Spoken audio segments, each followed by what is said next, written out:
She says she's.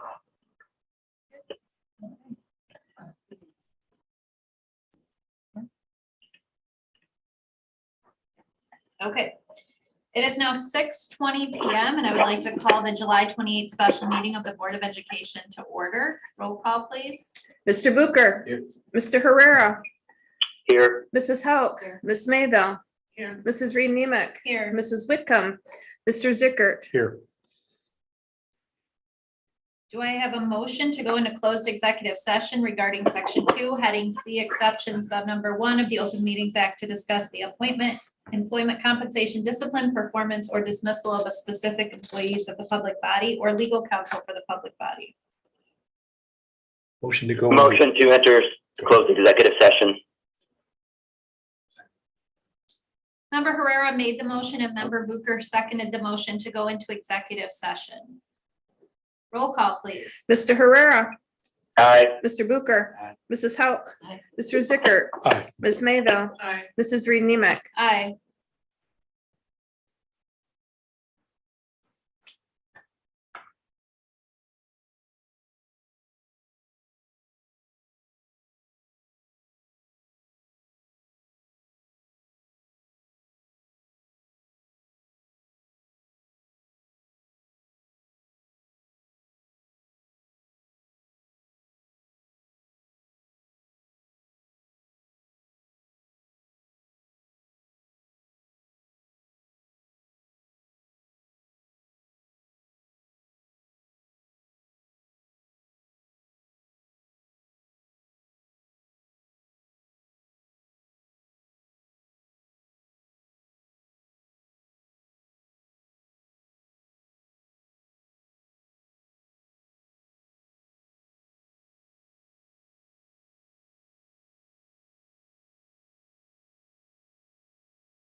It is now 5:41 PM and we are out of closed executive session.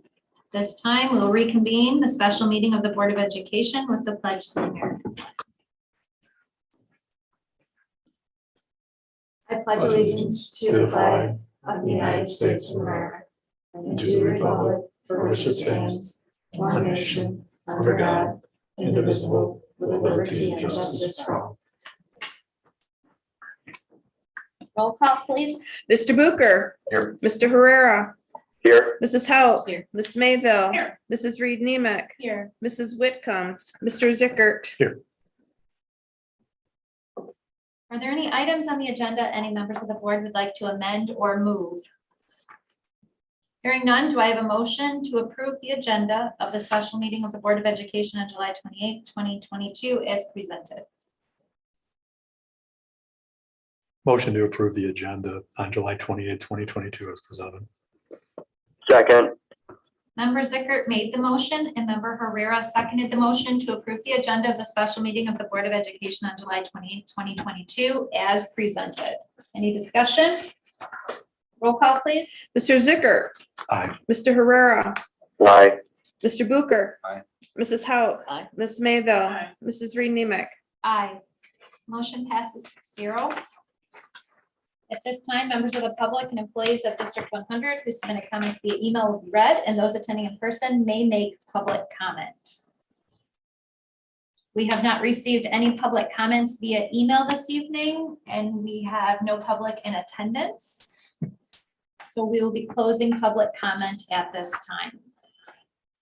Next, we have our roll call items. Do I have a motion regarding the salary and contract adjustment for Michelle Eklund? Motion to approve the salary and contract adjustment for Michelle Eklund.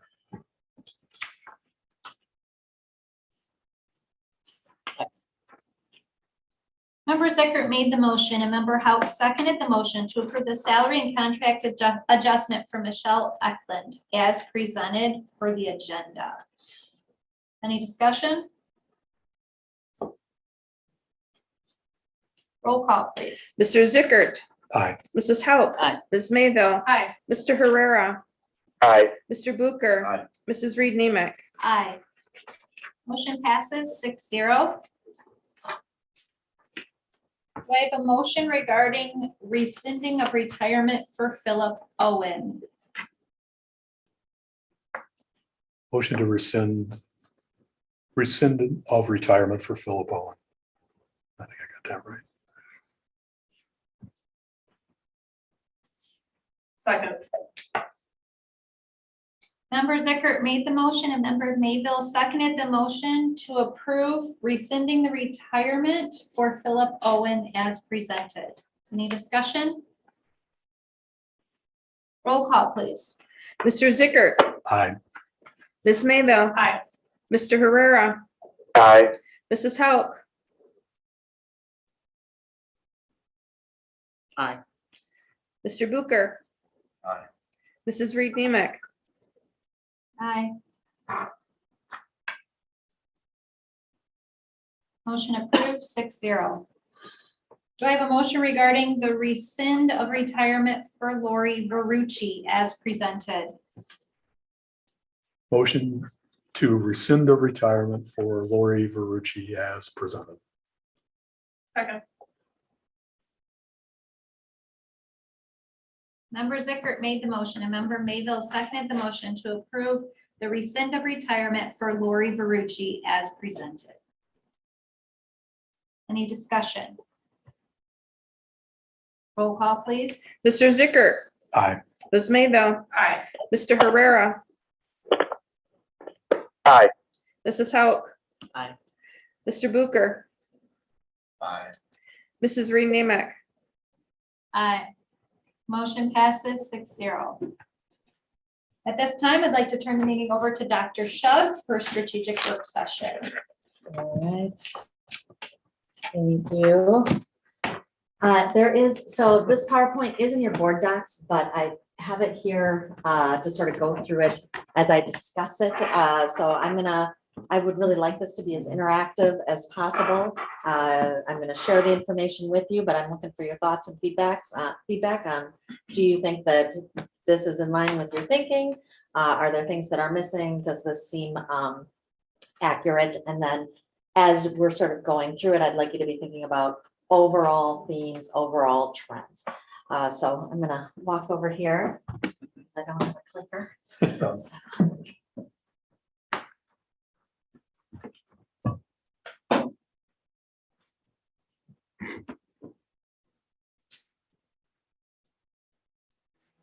So, as all of you know, I've been conducting listening sessions over the past month and prior to that during some of my transition days. I have conducted those one-on-one, in small group, virtual sessions, and in-person sessions. I've had the opportunity to meet with all of the board members, with 101 community members, parents, families, 77 staff and administration, so 185 people so far. I have literally one tomorrow scheduled, so this is still an ongoing process. But the further I've gotten into it, the more I'm hearing the same themes come through over and over, which is what starts to tell you, all right, I think I've got the core of the information. So the questions, what do you love about District 100? Which if you're sort of thinking, so I'm thinking ahead to strategic planning and how this really is the very beginning of gathering the feedback that begins that strategic planning process. A lot of times in a strategic planning process, you do a SWOT, so strengths, weaknesses, opportunities, threats. These questions are rounding questions, which are, I think, aligned to those same questions, but give me some additional detail that I'm looking for. Please note that there were also some questions I asked specifically of the board that aren't listed here. I'm saving that feedback for our board retreat so that we can discuss that in more detail. But here are the questions that overlapped in all the sessions. So what do you love about District 100? Do you have the resources you need to be effective? In what areas can we improve? Areas of concern? Support from staff, administration, and the superintendent. Advice for me, and rock stars in the district. So the strengths. So normally what I would do is plug all these into an Excel spreadsheet and see how many times everything occurred. But especially in the group sessions, it got to be a little bit difficult because a lot of times people would follow up on a comment that had already been made. So the nature of this really qualitative feedback didn't really lend itself to that. However, I made sure that everything I have here occurred at least 3 times in different sessions. So if I had one parent feedback session and then I saw it in another session and then one other, maybe one-on-one, that would be enough to put it here. But it was a little harder to rank and say this occurred absolutely the most frequently and this less frequently. I'm still working on that, how I can drill into that a little bit deeper for you. But I would say, all of that being said, without any doubt, the people was the most common. Every single session I had, the people came up. We are a family here. I'm really blessed with the people I get to work with. So many comments like that. And it went across the system. Teachers, student services, support staff, paras, custodial, clerical, administration, CO, building level, everyone got a shout out as I went through this process. Programming, and again, I tried to pull out when I had the opportunity, sort of a quote that I thought demonstrated some of the sometimes really emotional responses that people had when you asked this question. Dual language was one of those that had a really emotional response of gratitude from families and from staff alike. So some of the programming that was highlighted, dual language, we're in tech ed pathways, special ed, especially with families feeling like the teachers have really gone above and beyond for them in their programming, running start, music, advanced placement coursework, and sports. The culture, my voice matters, a really strong feeling of support from colleagues and also from administration, positive working relationships, positive working relationship with the unions, and overall an innovative spirit, which I thought was really nice to hear. And the community. The community is passionate in their support for the school district, supportive, pride, multiple comments about students, families, easy to work with, and really, really invested in their students. So thoughts on that?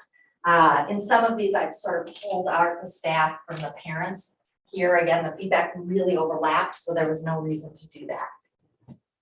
Does that feel right? Does that feel like District 100?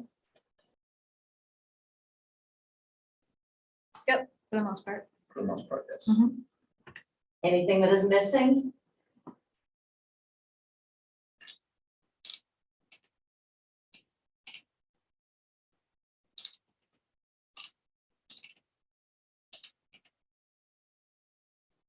Hearing nothing, I'm gonna move on to resources.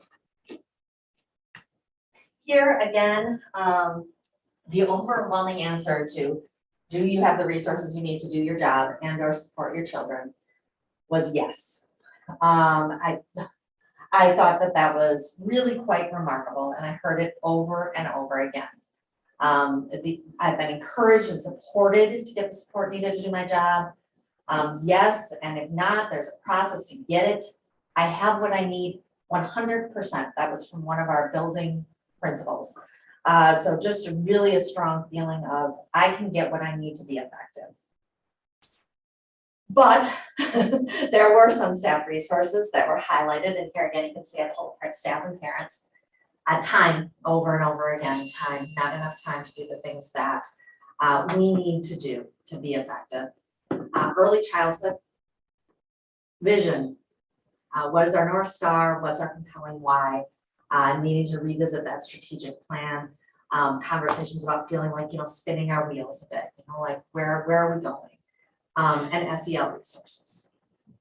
Parents also mentioning early childhood, additional tutoring resources, SEL resources they would like to see, their Chromebooks renewed more often, and additional rigor. That came up in a number of different ways, but especially at the secondary level, wanting to see more things coming home at night, more, and not necessarily more homework per se, but more challenging things happening in some of their classes.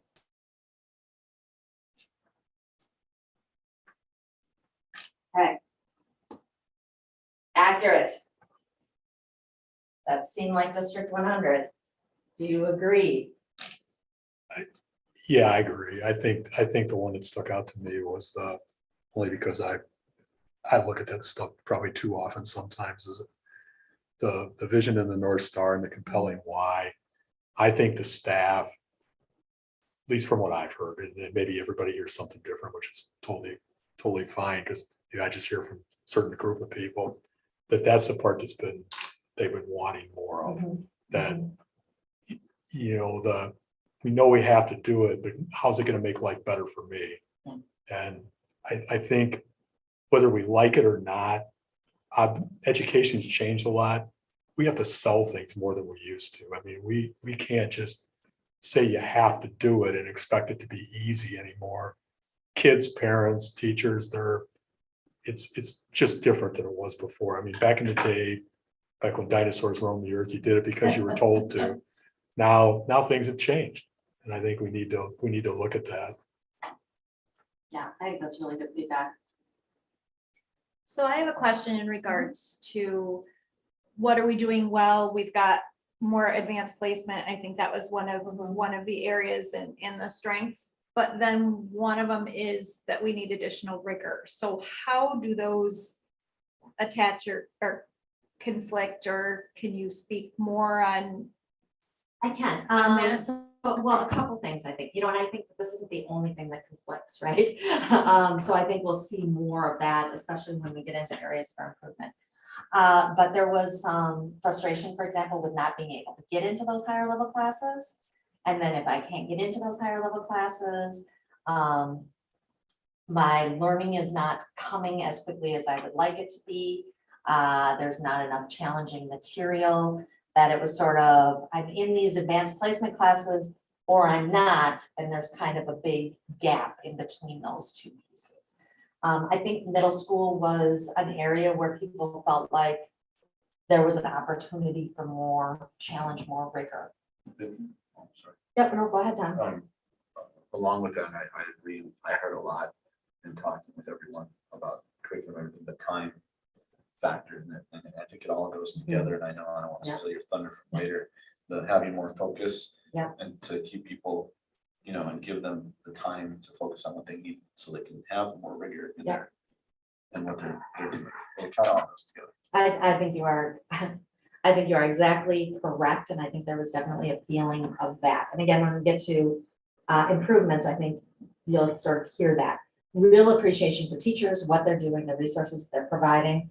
But your teachers feeling like I'm stretched a whole lot of different directions, and even a call for additional real focus on those instructional practices, I think to provide that higher level of rigor and differentiated learning, which is really difficult to do without time to really work with your colleagues and really plan.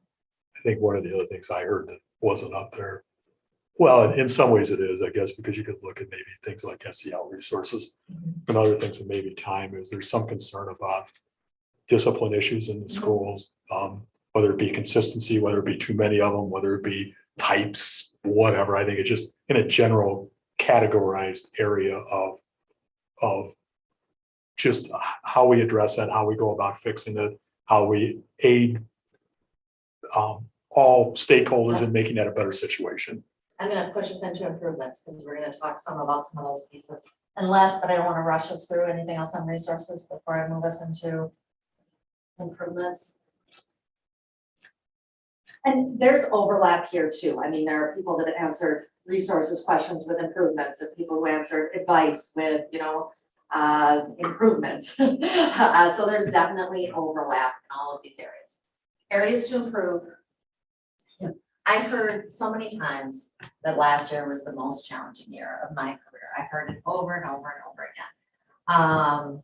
And just the feel, and I think it's not whatsoever unique to District 100. I think that this is a feeling that we are seeing in our educators across the country. That the first year of COVID was really, really challenging, but people felt supported.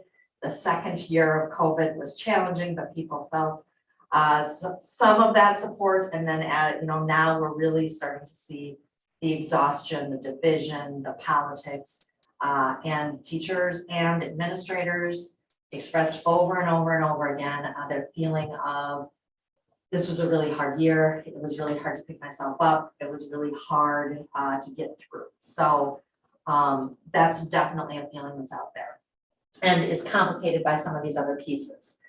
And to be clear, people have wonderful, passionate things to celebrate, but people are tired and feel a little bit beat down, a little bit run down. And I just think we need to be really aware of that as we're planning for the future. So communication vision, really again, back to that North Star that you were talking about, Matt, the compelling why. Let's have one message. And this was communication across all aspects. So again, this is I pulled apart parents and community and staff and board, but they talked about communication vertically. So middle school to high school, elementary to middle school, and they talked about horizontally as well. They talked about, district office to employees, just every type of communication. We would like to have more of it. We would like it to be clearer, and we would like it to be singular, so we're not getting mixed messages on what is happening, why it's happening. The messenger should not be delivering mixed messages.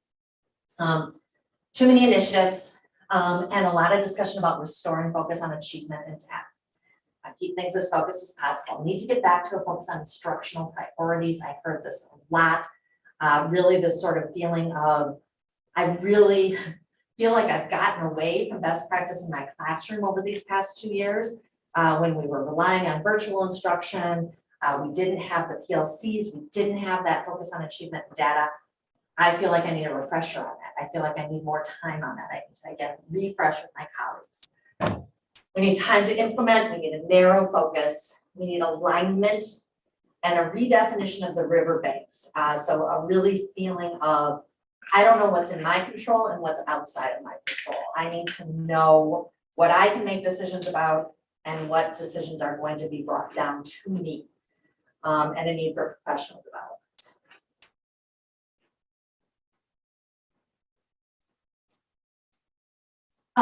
Additional support needed for staff and students, special education, SEL, time, PLC time, dual language, early childhood, sub-fill rates, safety and security.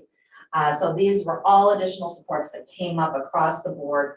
Again, you see that time piece that directly conflicts with sub-fill rates in many ways, where they have not been able to have the PLC time they've had, they haven't been able to go to the PD that they've had because we haven't had the subs to be in their classrooms. So two dueling priorities. One of the quotes I should have put on here that I heard in more than one session, Valby is on our minds. I heard that from parents, I heard that from our staff. So safety and security is important across the board. Trust and unity, conversations about trust and unity between the administration and the board, and also between the community and the school district, and feeling like some of those pieces had been difficult and challenging over these past couple of years.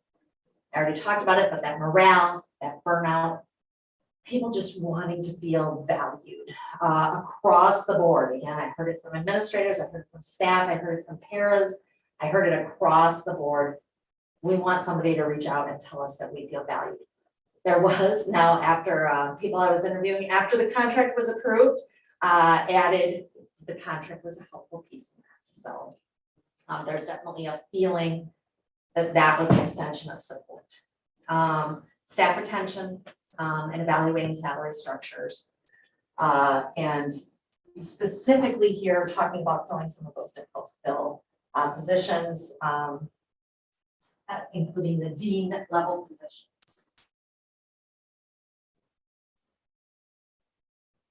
So this is from families and community. You can see their list really is a lot different as you would expect. It's more operational in nature, again, as you would expect. Traffic is a problem.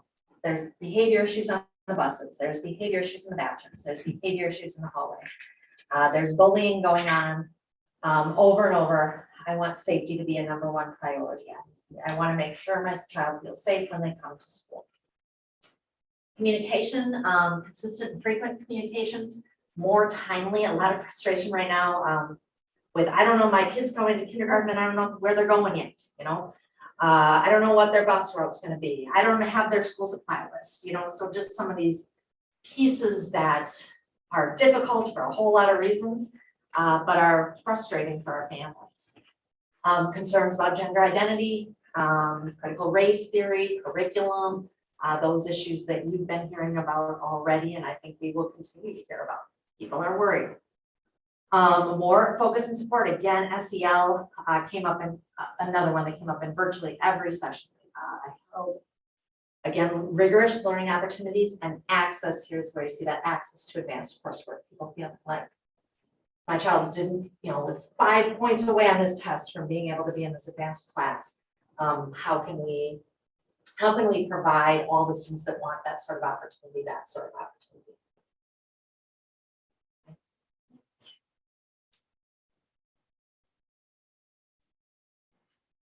So thoughts on that? That's like the biggest couple of slides, right? Those are these sort of heavy hitters that I think need to be pulled apart a whole lot more. And people had a whole lot more to say than what I just gave you. Thoughts about those pieces? Do they feel accurate? Is there something that is missing? I would say that I definitely hear the discipline side, which I think Matt mentioned as well. And I know that it's a problem in other districts and they probably haven't addressed it enough, but it's something we need to look at for sure. Is big. And some of the other things on here as well. No doubt about it. Yeah, I mean, good or bad, I think communication is going to start being a big one. I mean, I don't want to get into why, but the pathways was an example of where we could have done a better job of communicating. I think we're going to have a lot of controversial issues coming up before the board in the next year or so that I think we need to really be diligent in our level of communication because in a vacuum will, if there's a vacuum, it'll fill. And Yes, it I will. think we need to present what it is we're looking at in a transparent way and let people have the confidence that whether they agree or disagree with us, we're not hiding anything. Yeah. And we're not trying to just spring something on them. And they can agree or disagree, and we may decide something they don't want, but at least it was out there and they saw what it was for whatever reason.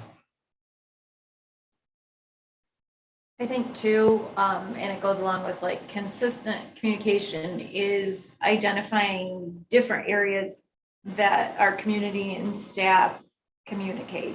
Yeah. Some community members may not use email or may not use Facebook or not frequently. So how do you reach a group of individuals that don't use that, but then also individuals and community members and staff members that is a good, strong way to communicate with them. Absolutely. And I think, again, over and over, I want more communication, but I also want to trust the communication that I'm getting, that it's consistent. Again, that one message or one voice. And I think in a district that is large like this, you have a lot of different communicators, and so I think that's something we can get pretty clear on. All right, any other thoughts on that? I would anticipate that this will be, as we begin our prioritization around the strategic plan, a big part of what we would focus our efforts around. And Allison has made the point that I fully agree with. This is one part, this is qualitative data. We also have a whole lot of quantitative data that is going to tell us some other stories in terms of where do we need to really dig in academically and move some of that achievement data. So we're hearing the achievement piece, but again, as we set up for that strategic plan, thinking about some of these really important qualitative sorts of pieces, but also really making sure we're diving deeply into that data and balancing those two things. All right, support, advice, highest priority. Here I really ask people, what do you need from me? What do you need from central office? What do you need from the D100 staff? What advice would you give me? I really enjoyed these questions. What should be my highest priority? And I got a lot of really kind words, this is difficult work, stick with it, be yourself, those sorts of things, which I absolutely appreciated. And again, I just think really speaks to the genuine, authentic people that we have here that want to see us all succeed together. So this was a really positive question after the improvement question. So celebrate, find the strengths and exploit them. I liked that quote in particular. How can we really get out there and tell our story and make sure people know all the great things that are happening here, because there are, without doubt, so many great things happening here. Communication, clear and transparent, listen, be present, be visible. And when you listen, make sure you tell us why you made the decision that you did, right? So here you just spent all this time meeting with all these different people and they told you all these different things, and we're not going to be able to respond to all of them. So why did we make the choices that we made? Why did we respond to some things and not to other things? Just making sure that it's not enough to just listen, but we also got to tell people why the pathway that we chose was the pathway that we chose, and where their feedback was a part of that process. Vision, again, strategic plan, and less is more. Really, really focus on what is most important. I have a quick question. Yeah, go ahead, Carla. On the slide right before this, sorry, I was still kind of composing my thoughts. No, totally. I'm a little slow. Can you remind me how many families/community members did you talk to? Was it 100? 101. Okay. When I look at those items, I have a very clear picture of the demographics of the families and community members who responded, who gave you feedback. And I am very wary of shaping our strategic plan around the demographics of people who I suspect look an awful lot like me. So how do we address that? Yeah, I think that that is a very, very, very appropriate question. And I think that's where this is a very top level dive. But I have not at this point gone to dig in at the level that I will need to in terms of making sure those people who did not come to the parent listening session for whatever reason are also represented. Who are the people who don't feel like they belong, don't feel like they're represented in our schools, and how can we hear their voice as well? So yes, and your thoughts about that are certainly accurate. The people who are going to be comfortable coming to the listening session, the people who are going to be comfortable really engaging about some of these things may not be the people, may not represent all of the people that we need to serve. And may not represent the greatest needs. And may not represent the greatest needs. Great question, Carla. Any other thoughts on any of that or the advice?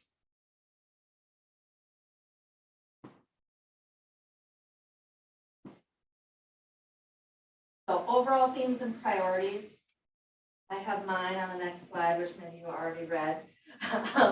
But anything as you see this, so I like Carla's comment that I want to take back and make sure that we are really working with how are we making sure people didn't voluntarily come forward with their feedback, have the opportunity to provide that feedback that we really need. What did you hear as themes and priorities?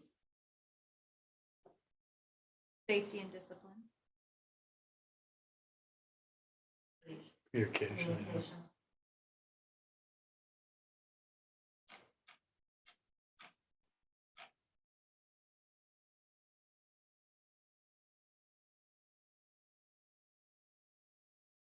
This is what I saw in this feedback. The staff, students, community, excellent. Programming is overall very strong and rich with opportunity. Resources are in place to be successful. But we need to prioritize building trust and relationships through visibility, clear, frequent, and transparent communication. That we need a guiding vision. Kind of focus. Focus on safety, SEL, special education, sports, and overall achievement and data. That's what I saw. Is there anything that you saw, again, looking at this feedback that is missing on this list? I would say in relation as well, special education supports, we also have a subgroup of students that are English language learners that I know that there's always been difficulty in finding teachers and supporting the students' needs, and that is a very large portion of our student population. So I would look at special education and EL in the same group that both of them would. I think Need that would support. be, and I think there is definitely way enough information on feedback to add EL to that. And I think there was also generally a feeling that there are some students that we miss. You know, there are some students for which there is not the right programming and right language. So I think that would be very appropriate to have there. Other thoughts? Yeah, just a quick one. I think when we do the strategic plan, however it turns out, without, looking at any of those, that they ought to be goals for everybody. That whatever the strategic plan is, whether you agree with it or disagree with it, building wise, district wise, whatever, they should follow in every building that we can look at. All the buildings are at least following the same game plan, so to speak, or the same outline. I would absolutely agree with you that I think we all need to be rowing in the same direction. And again, I do think uncovering that data is going to help us with determining what, to me, again, it is really about the narrowness of the focus, right? Like, what is the data point we want to impact? And what is the strategy we're going to use as a district? So we are really, really unified around the most critical leverage point that's going to have the most impact. So I agree. I think being consistent and being really, really aligned is really, really important. But I think, again, to Allison and Carla's points, also being really aware that we've got to reach the needs of a really diverse. What else? Other thoughts?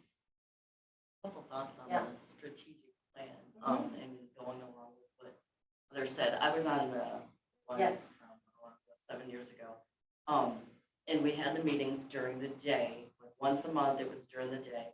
It was very difficult to get parents and community members. I really think to get, people, community members, parents from those groups is critical when we're talking about this. So I don't know if there's a way to have meetings later on, so the working parent can be part of this. We had a lot of people start the process and honestly didn't finish, or some didn't even start. They said yes and then didn't make it. So I don't know how, how we're thinking about going about this, but it's very difficult to get people for these all day long meetings, stick with this in all the different groups that we. I think I 100% agree with that. And I think, I think what we need to do too is have a strategic plan that's, we do a lot of things in education that we understand. We write it in our language because we've done it for years and years. But put something where everybody can generally look at it and understand what we're doing with that in non-educational leads sometime, that they can look at and say, yeah, this is pretty simplistic. I know what we're doing. I know what the basic goal is and for everybody. And I think that would help in reaching people that want to be involved, but need something that they can grasp better to maybe want to be more involved. I agree. I want to write that. I think that again is going to be really, really important. I think whoever we choose as our strategic planning steering committee needs to represent the diversity of the staff, the population that we serve, and needs to be done at a time when they can attend. So I think we need to be really aware of that, and I think that's something we really lay out with whatever company it is we move forward with. What else do you see as gaps and holes? I guess the communication. My perspective as a parent is I get so much communication, I don't even know what to do with it. I don't necessarily think that people need more communication. I think they need more targeted communication, probably simpler communication, and maybe different ways to think about communication. We've done a board town hall for years now, and the average attendance is about 6 people. Yeah. Great for those 6 people that come, but we can use our resources more effectively. I don't have a bright idea how, but when it comes to the strategic planning process, maybe it's too big of an ask to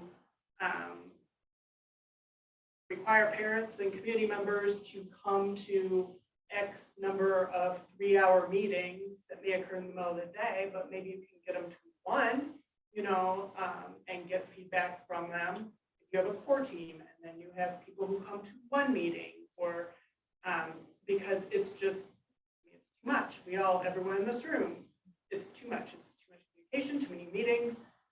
It's the same people at everything. Maybe, we need to think about how we communicate and maybe not ask quite as much from people. More diverse range of. I think so too. I think maybe a way to look at it is, because I think sometimes we do too much preaching as a group, that maybe have a feedback strategic plan part where they just, it's not us presenting to them, us telling them what we're going to do in all these categories, but get feedback on what they think are vital parts that we need to do. That way it's a one-time shot. They're not looking like they're committing to 7 weeks out of 3 months or whatever. But we do get some vital feedback from a lot of diverse groups. I think it would be good to switch up board members as well. Yeah. You know, like the last one here, I think it was just Rob and I, but really, we should all be a part. Switch that out. Also thinking a little bit, you want community input is maybe not having them meet you in a school. Like we've talked before about how some individuals may have a negative view of school. They don't want to walk into a school. They never had a good experience, or they don't want to walk into a school because they don't feel it's safe because of, you know, all the media attention and things that schools get recently. So, you know, thinking about also where are we asking them? Are we meeting them where they're more comfortable, or are we meeting them where we're more comfortable? Good, all really good feedback. Any other thoughts on that? Okay, I want to talk a little bit more about strategic planning and the next steps, and then see if you have any other feedback. So I'm going to switch for you, Allison. Okay. And, well, I guess I'll use the slides for just 2 more minutes. You can stay there if you want, Allison. I'm sorry, I didn't mean to kick you out prematurely.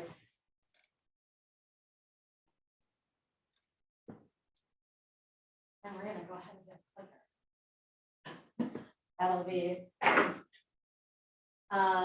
So strategic planning next steps. So there's an RFP in board docs for you. So I'm looking for your feedback on this. I would like to get moving sooner than later on this. I really would like this to be something that's in front of the board January, February at the latest. And in order to do that, we have to select somebody. I feel like by September, I think we can get good proposals by August 19th. I think that's ask. I already have had 2 companies approach me about wanting to be in the pool and wanting to put in an RFP. I feel like we have really quality people. Does this look like a reasonable timeline? I think Allison has sort of cautioned, we want to make sure we spend the time on the data. I agree. Yeah, I would say it's probably gonna just depend, because the data collection and like gathering all of that is going to fall on administration.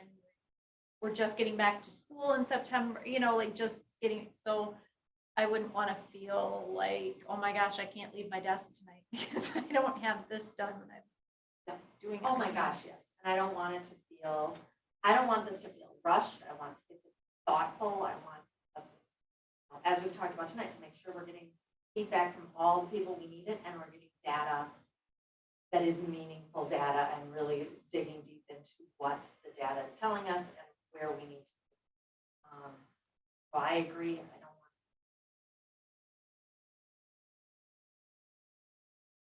want. Dr. Show, just a quick question. This is Jorge, of course. I'm just looking at your draft there of the RFP.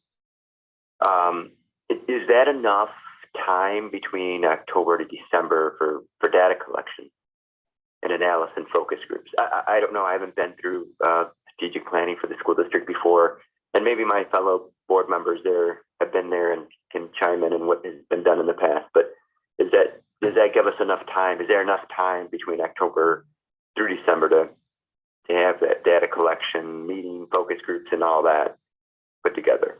Well, and I think that's sort of the question that do we want to extend that October to January and plan to bring a first draft in February? Do we want to leave it as is and let the company, let us just sort of see how it plays out, with the understanding that it might take a little bit longer? It might move more quickly depending on how we're scheduling those meetings.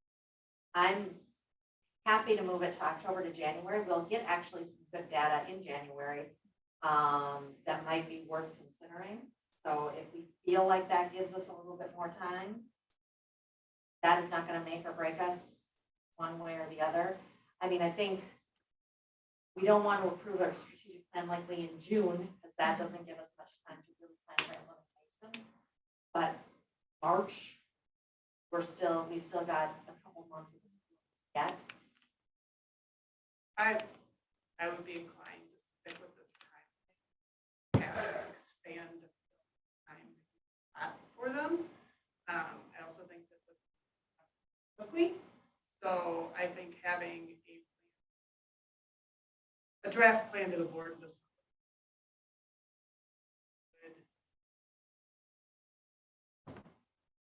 So leave the timeline and understand that if we don't have enough time, are we comfortable with that? And I think whoever we hire is going to tell us whether it's realistic or not. They will, I'm certain, let us know, and we will be a part of that, right? Like, how involved does the board want to be? And if the board wants to be super involved, that might mean we're gonna have to push it back. You know, how many meetings do we need to have? All of those sorts of questions. Do you want to interview the consultants? So the proposals are due August 19th. We can bring the consultants to the board and you can interview them and decide who you want to choose. Or the choice might be really clear at the outset and we come forward with a recommendation. To me, it is really, really, really important that the board trusts the facilitator of this process. So what would you prefer? Would it be possible to have if they do presentations, do them at a meeting? And that way, any board member that That could wants go come to can that, come? can Yep. come, and then it comes to the board. Or we can do, yeah, we can do it like that. That would So work it's fine. not part of a monthly board meeting necessarily where we're listening for 60 minutes to 3 different 20-minute presentations. No, and I definitely think we're choosing the top 2, maybe 3. I mean, I don't see bringing 6 people. Right. Okay, Yeah, I like that. all right, so we will do it as a committee meeting, optional attendance for the board. Not sure what committee makes the Or it most could be committee as sense. a whole, Committee of the possibly. whole. We get special meeting. We can Yeah. just do a special Yeah. board meeting, then we are asking for a quorum though, if we say that. So let's cross that bridge when we come to it. The point is, we're gonna have them come. I'll talk a little bit more to you, Allison, about how we want to do that, and we'll have that be the. Okay, good. Keeping the timeline as it is, and we're gonna have presentations from the consultants, and we are going to complete the strategic planning process very without feeling rushed, but in a good spot. All right, so the next piece that is a part of this puzzle is the board retreat. I do have a lot of additional board feedback that, you know, I think it would definitely be worthwhile for us to discuss and talk about, plus just other items that I think are really so when I started, there was a feeling that, yes, this is something that we want and something. And I want to, first of all, verify that that's what we think. This is something that we want and something that we need, a board retreat. Yes. All right. If this is something that we want and something that we need, which I agree, what are some critical things you'd like to see included in that board retreat? I think a facilitator. A facilitator? Definitely. Yes, I agree. I think a facilitator will be very helpful, and that will allow me to be more active. Facilitator will also make a difference whether or not we can have it in closed executive session or an open session. So feedback on that. Do you want to talk a little bit about that, Allison? I know you have thoughts about that. So if we were to go with someone from IASB, which is who we had facilitate last time, it can occur in closed executive session.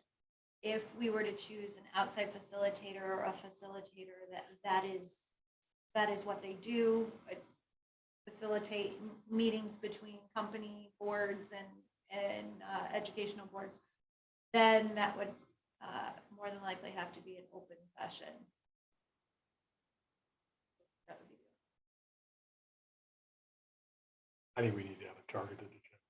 We need to know, agree what we're actually going to talk about, because I'm not, personally, I wasn't a real fan of the last time we had one.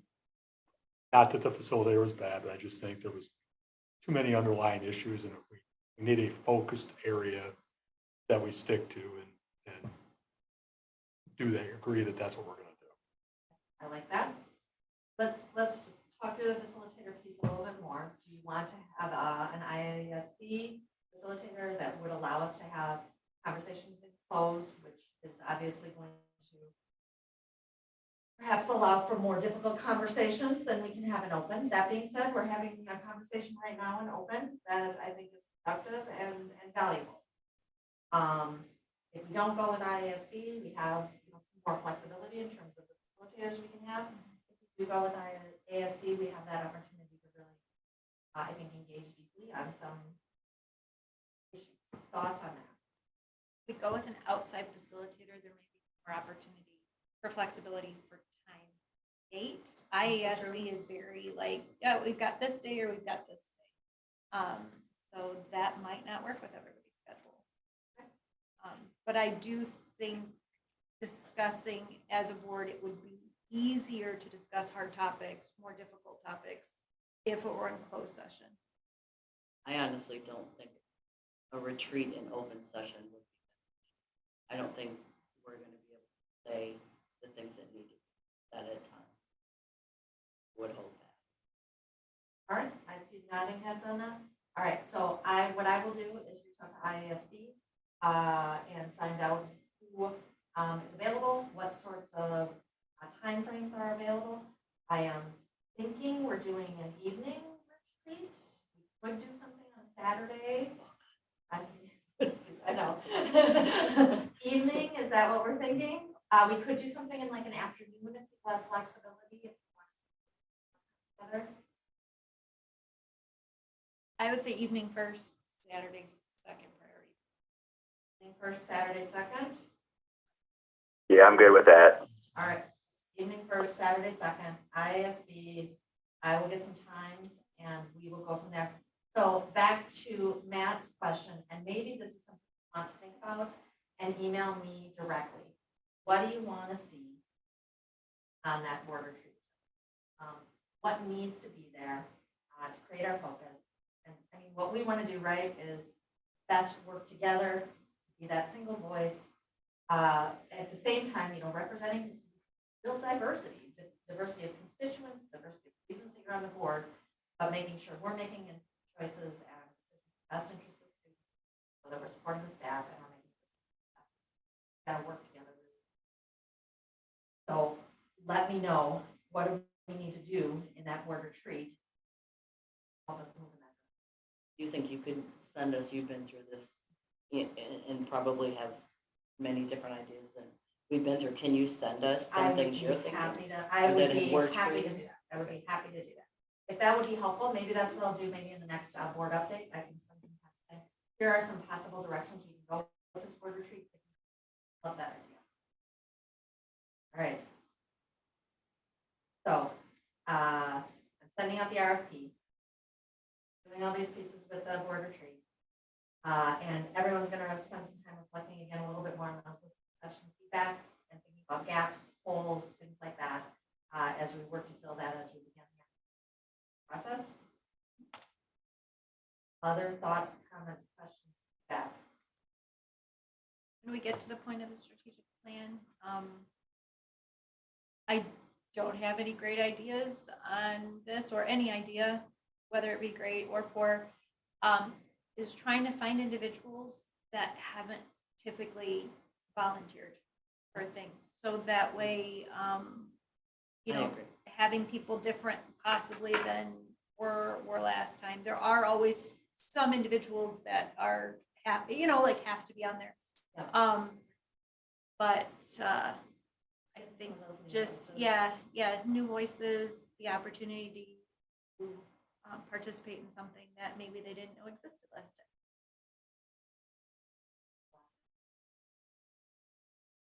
time. Any other thoughts, comments, feedback? All right. My last question, and I was gonna have us do this on like a little sticky note board, but since there's not that many. No sticky. What did you like about this evening? What went well? I liked that. I believe much of what I thought was reinforced by your findings in the meeting. That's encouraging. Good. I like that you didn't rush. You've been doing these for 45 days, you know, and putting everything together. So I appreciate the time that you spent to really gather it. That really seemed to listen and you took all the feedback down. So I like, that was great. It seemed like you really care. I do really care. Thank you, Holly. What else? Other things you liked about this evening? I liked how casual it felt. Yeah. It felt casual. You kind of walked around. We could ask questions as you were walking. I like the fact there were a lot of diversity of opinions. And they were, everybody listened. I mean, there was time to disagree or to agree, could be sometime down the road, but I mean, I think everybody was very respectful and listening to opinions, different viewpoints and observations. And I think that's a good thing. Like the fact that you picked your coffee up and were drinking it when you were. That's pretty That means you feel comfortable. I like that. That Yeah. is right. Well, I have Janine to thank for supporting me. Thank you, Janine. Any other things we liked? Things you would like to see different, things that we would like to see a change with as we look ahead to doing this more, right? Things you would like to see different.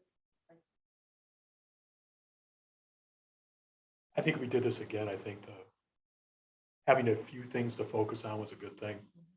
That way you don't have 6 pages to go through. I mean, this time there were basically 2 or 3 items for the most part, and it's an hour, or something like that. And I think that was a good thing.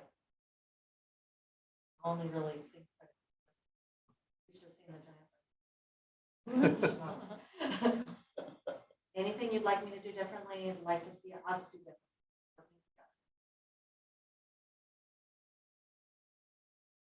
Right now, can't think of it.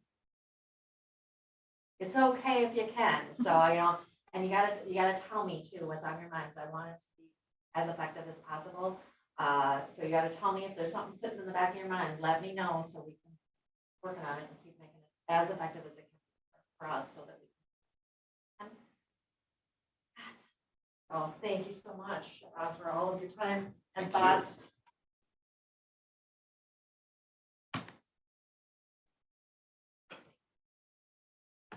At this time, does anyone else have any other questions, comments, concerns? Do I have a motion to adjourn? Motion to adjourn. Second. Member Herrera made the motion and Member Zickert seconded the motion to adjourn. All those in favor, aye. Aye. All those opposed, nay. Meeting adjourned at 7:39 PM. Jorge wants to go home.